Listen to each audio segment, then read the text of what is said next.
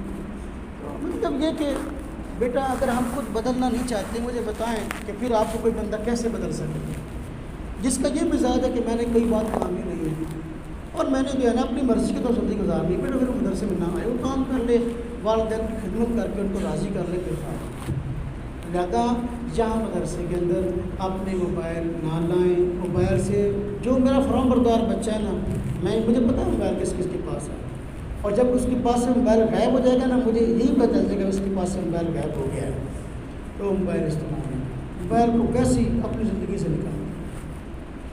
جو اتنا صبر نہیں کر سکتا، بعض ایسے ہیں جو استاد کو چھوڑ سکتے ہیں، ماں باپ کو چھوڑ سکتے ہیں، مدرسے کو چھوڑ سکتے ہیں، موبائل کو نہیں چھوڑ سکتے، بعض ایسے ہیں، اس سے کم درجہ یہ ہے کہ مدرسے کے اندر موبائل نہیں کرنا۔ جب آپ گھر جائیں تو پھر آپ وہاں جا کر آپ کو سیاہ کرنا ہے، کوئی سفید کرنا ہے، آپ وہاں جا کر یہ دوسرا درجہ ہے۔ مدرسے کے اندر کسی بندے کے پاس موبائل نہ ہو۔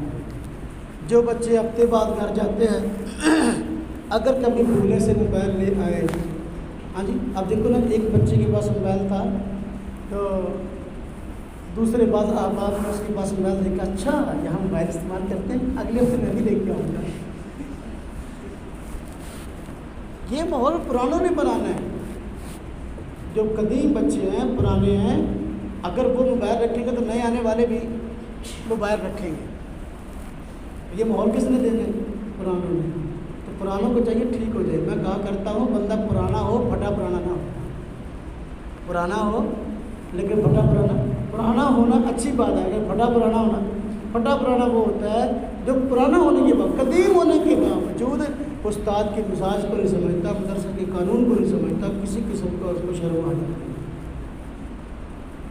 اس لیے میرے بیٹو ہم آپ کے خیر خواہ ہیں، ہم نے اپنا جان، اپنا مال، اپنا وقت، اپنی ساری ذہن کی صلاحیتیں آپ کے لیے وقف کی ہوئی ہیں کہ آپ کے ساتھ ہمارا بہتر اور اچھا وقت گزرے اور مستقبل میں آپ لوگ دنیا میں کام کرنے کی صلاحیت رکھیں۔ اگر آج آپ چاہتے ہیں کہ یہ صلاحیتیں آپ کے اندر پیدا ہو جائیں تو ان باتوں کو مانیں، پھر کامیابی ہوگی ورنہ کامیابی نہیں۔ کوئی بچہ ہفتے کے دوران آیا اور اپنا موبائل بولے سے ساتھ لے آیا تو وہ اپنا موبائل کسی استاد کو جمع کروا دیا کرے، تو بھی جاتا ہوا بھی جائے۔ تو یہاں میرا بیٹا موبائل نہ رکھو۔ اگر کسی بندے کی کوئی خاص مجبوری ہو موبائل رکھنا، اس کے گھریلو حالات ایسے ہیں، اس کو رابطہ کرنا پڑتا ہے، تو فرداً شخصاً مجھے مل سکتا ہے، تو پھر اس پہ میں دیکھوں گا بھی ہاں اس کی مجبوری ہے کہ نہیں ہے، تو ایک الگ معاملہ ہے۔ وگرنہ بیٹا کسی کی بھی ایسی کوئی مجبوری نہیں ہے کہ جس کی وجہ سے اس کو موبائل رکھنا مجبوری ہو۔ جب آپ موبائل رکھیں گے آپ دوپہر کو ٹائم پر نہیں سوئیں گے، پھر زور کے بعد کلاس میں سوئیں گے۔ جب آپ موبائل رکھیں گے آپ رات کو جلدی نہیں سوئیں گے، پھر صبح کو کلاس میں سوئیں گے۔ پھر فجر کے بعد بھی گرتے پڑے، کوئی ادھر گرا پڑا ہے کونے میں، ادھر گرا پڑا ہے، یہ جا ہی نہیں پہ ہوں ہیں۔ فجر تو بعد صورتحال ہوتی نا اس طرح یہ ہوتی ہے، اس کی ہوتی ہے جس کی نیند پوری نہیں ہے، اور نیند پوری اسی کی نہیں جس کے پاس موبائل ہے۔ اصل میں ہمیں اپنے تعلیم اور نظام سے غرض ہے، اور یہ موبائل اس تعلیم اور نظام کے لیے جو ہے نا یہ بہت بڑا ایک کہہ لو کہ سب میں قاتل ہے، اور یہ جو ہے نا بہت بڑا ہمارا حریف ہے، وہ ہمارا مخالف ہے۔ اس لیے جب تک یہ جو ہے نا ہم اس کا مقابلہ نہیں کریں گے تو ہم اس سے جو ہے نا اپنے مقصد میں کامیاب نہیں ہو سکتے۔ یہ آپ کا بھی بہت بڑا دشمن ہے، اور میرا بھی بہت بڑا دشمن ہے، مدرسے کا بھی بہت بڑا دشمن ہے، مدرسے کے نظام کا دشمن ہے۔ اس لیے میرا بیٹا اس چیز کا بہت لگا رکھے چند باتوں کا۔ اور صبح کو 7 بجے سبق شروع ہوتے ہیں کتابوں والوں کے، تو 7 بجے سے لیٹ نہ ہوا کریں۔ ساجی صبح کو حاضری لیتے ہیں، مجھے انہوں نے بتایا تھا کہ جو گھر سے آنے والے ہیں میں نے ان کو 10 منٹ کی رعایت دی ہوئی ہے، 10 منٹ کے بعد کوئی آئے گا تو غیر حاضری لگاؤں گا، اگر 10 منٹ کا میں برداشت کروں گا۔ لیکن اس کا یہ مطلب نہیں ہے کہ غیر حاضری نہیں لگ رہی 10 منٹ تک تو پھر جو ہے نا وہ آپ کا 10 منٹ بعد آنے کی 15 منٹ بعد آنے کی روٹین بنا لے، تو اس کے لیے سزا بھی جو ہے نا کان پکڑنا، کھڑا ہونا، آپ کی شاعری پھر مجھے طے کرنی پڑے گی۔ جس بندے کے بارے میں پتہ ہے کہ یہ مسلسل جو ہے نا لیٹ ہی آتا ہے، اس نے دیکھ لی کہ استاد 10 منٹ دے دیے نا جی، 10-15 منٹ اور اپنی طرف سے بھی لے لیتے ہیں، کوئی مسئلہ نہیں ہے۔ یہ بڑی بے حیائی کی بات ہے کہ استاد پڑھانے کے لیے بیٹھا ہو اور طالب علم کو لینا ہو، اور لیٹ آنے کی سوائے موبائل کی اور وجہ بھی کوئی نہیں ہے۔ یا رات کو موبائل دیکھتے رہے، اب سوئے ہوئے ہیں، یا اب گھر میں بیٹھے موبائل دیکھ رہے اور جو ہے نا اس کی وجہ سے لیٹ آ رہے۔ میرے بیٹوں اس موبائل کو اپنی زندگی سے نکال دو، اور مدرسے کے اندر موبائل اپنا استعمال نہ کرو۔ انشاءاللہ اگر موبائل نہ رکھنے کی وجہ سے آپ کا کوئی دنیا میں نقصان ہو جائے تو میں ذمہ دار ہوں۔ سمجھ آئی بات؟ ہاں، تو جہاں کسی کا موبائل اگر کسی نے چھپ کے رکھا، ایک تو جرم ہے، اور دوسرا اس کا موبائل گم ہو گیا اور اس نے مجھے کہا کہ استاد جی میرا موبائل گم ہو گیا ہے، تو اس کے ساتھ کسی قسم کا کوئی تعاون نہیں ہوگا، بلکہ الٹا جوتے لگیں گے اس کو۔ سمجھ آئی؟ یہ ہم نے کیمرے لگوائے نا، کیمرے لگوانے سے ہمیں بسا اوقات پتہ چل جاتا بھی ہاں یہ کام ہوا ہے کہ نہیں ہوا۔ ہاں جی، سرکار کا موبائل گم ہوا تھا تو ہم نے کیمرے کی مدد سے ڈھونڈ لیا، لیکن یہ کہ ہر وقت ہمیں یہ فرصت نہیں ہے کہ ہم اب ہر وقت انکوائری کرتے میرے کس کا موبائل کس نے چوری کیا ہے۔ اس لیے میرے بیٹا اپنے کام میں لگو، اور ادھر ادھر جو ہے نا اپنے وقت کو ضائع نہ کرو، اور موبائل پہ اپنی صلاحیت ضائع نہ کرو۔ اپنی شخصیت کو، اپنی ذات کو، اپنے وقت کو قیمتی سمجھو، اور اس کو آخرت کا بہترین سرمایہ سمجھو۔ جہاں جتنا وقت ہو وہ اطاعت فرما برداری میں گزارو۔ جو لوگ اطاعت فرما برداری میں گزاریں گے انشاءاللہ کامیاب وہ لوگ ہوں گے۔ جن لوگوں کے بال بڑے بڑے ہیں وہ آج کل پرسوں تک جو ہے نا سارے کٹوا لیں۔ آج کا دن بھی ہے، کل کا بھی ہے، پرسوں کا بھی ہے۔ ہاں جی، کوئی یہاں کا نہیں ہے، دوسرے علاقہ ہے جہاں بہترین نائی موجود ہے، یعنی ایسا نہیں ہے کہ 4 دادرہ میں کوئی نائی موجود نہ ہو۔